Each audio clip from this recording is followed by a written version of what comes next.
Millie's Diner sat on the corner of a quiet street in Santa Monica, a place where the aroma of fresh coffee and grilled cheese drifted lazily through the air. Its old-fashioned charm, with red vinyl booths and faded black and white checkered floors, felt like a warm hug to anyone who stepped inside. For Emily Clark, the 30-year-old waitress who had been serving customers there for the past 5 years, Millie's was more than just a job. It was home. Emily knew every regular by name. She remembered their orders, their stories, and even the little quirks that made each of them unique. Her sharp wit and kind smile made the diner feel brighter, even on the grayest days. But that evening, something felt different. The diner buzzed with its usual energy. Elderly patrons gossiped over cups of tea, college students huddled in corners with textbooks sprawled across tables, and the soft hum of a basketball game played on the small TV perched above the counter. Emily moved effortlessly, balancing plates and refilling mugs with a rhythm that came from years of practice. Her mind was already drifting toward closing time and the promise of a quiet evening at home. The bell above the door jingled, cutting through the chatter. Emily glanced up, expecting to see another familiar face. But when her eyes landed on the newcomer, her heart skipped a beat. Walking in, dressed in a plain black hoodie and jeans, was none other than Chris Evans. Yes, that Chris Evans, Captain America himself. His presence was magnetic, even though he appeared to be keeping a low profile. The atmosphere in the diner shifted almost instantly. Conversations hushed, and subtle whispers rippled across the room like a wave. Emily swallowed the sudden rush of nerves, gathering her composure. This wasn't just another customer, but she wasn't about to let that throw her off balance. "Good evening, sir. What can I get for you tonight?" she asked, her voice calm, though her heart raced. Chris looked up, his piercing blue eyes meeting hers, and he smiled softly. "Just a black coffee. Maybe a slice of apple pie if you have it. Coming right up." As she turned away to fetch his order, the quiet buzz of excitement among the patrons grew louder.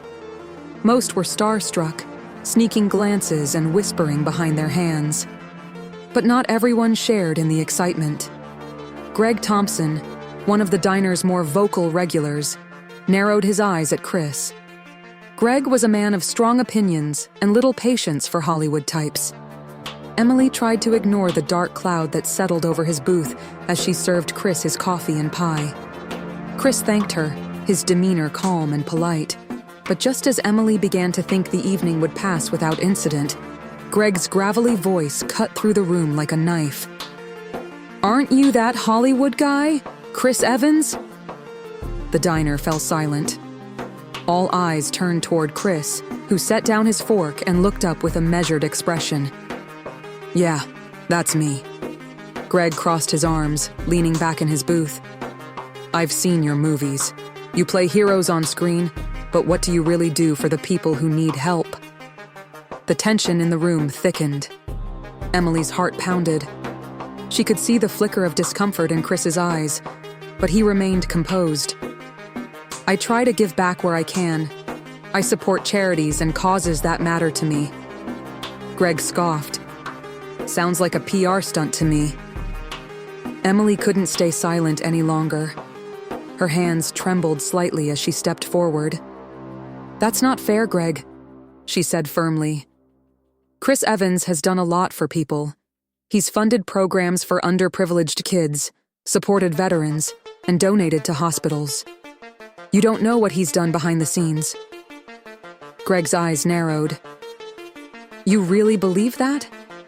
"Yes," Emily shot back, "because actions speak louder than words. It's easy to criticize from the sidelines, but he's out there making a difference." Greg huffed, sinking back into his seat. The room remained quiet, the weight of the moment hanging in the air. Just as Emily thought the matter was settled, Mr. Whitman, the diner's owner, emerged from the back. His face was stern, his gaze fixed on Emily. "Emily, can I see you for a moment?" Her stomach sank. She followed him to the back, bracing for the inevitable lecture. "What were you thinking?" Mr. Whitman demanded in a hushed tone. "You don't argue with customers, especially not regulars like Greg." "I wasn't arguing. I was standing up for someone who didn't deserve to be treated that way." Mr. Whitman shook his head, his expression cold. "This is a business, not a debate club. Greg and the regulars keep this place running. I can't afford to lose them. I'm sorry, Emily. You're fired." The words felt like a punch to the gut. Emily stared at him in disbelief. "You're firing me for defending someone?" "It's not personal. I'll give you a few days to transition out." Emily left the diner that night feeling numb. Millie's had been her second home, and now it felt like her world was crumbling. But she had no choice. She had to collect her final paycheck. The next evening, as she approached the diner, a sleek black SUV caught her eye, parked right outside. Her heart raced as she stepped inside. Chris Evans sat calmly at a booth, his eyes lighting up when he saw her. "Emily," he said, standing. "Can we talk?" Her pulse quickened. "Why are you here?" "I heard what happened. I couldn't let you lose your job because of me." Mr. Whitman loomed nervously in the background. Chris turned to him, his voice calm but unwavering. "You fired her for defending me. That doesn't sit well with me." Whitman fumbled for words. "It's not like that. She disrupted the diner. Greg's a valued customer." Chris raised an eyebrow. "So, decency isn't valued here?" Whitman paled, but said nothing. Chris turned back to Emily. "I've been looking for someone like you. Someone with integrity, courage, and the ability to speak up for what's right. I run a foundation for underprivileged youth, and I need someone to manage outreach programs. I think you'd be perfect." Emily blinked, her eyes wide. "Me? Why?" Chris smiled. "Because real heroes don't need a spotlight. They act when no one's watching. You showed me that." The next week was a whirlwind. Emily found herself in a sleek downtown office, working as the outreach coordinator for the Evans Foundation. Her nerves faded as she saw how much of an impact Chris's work had on the community. It wasn't just PR. It was real, and she was proud to be part of it. One afternoon, Chris approached her, his expression thoughtful. "I wasn't just at the diner for coffee," he admitted.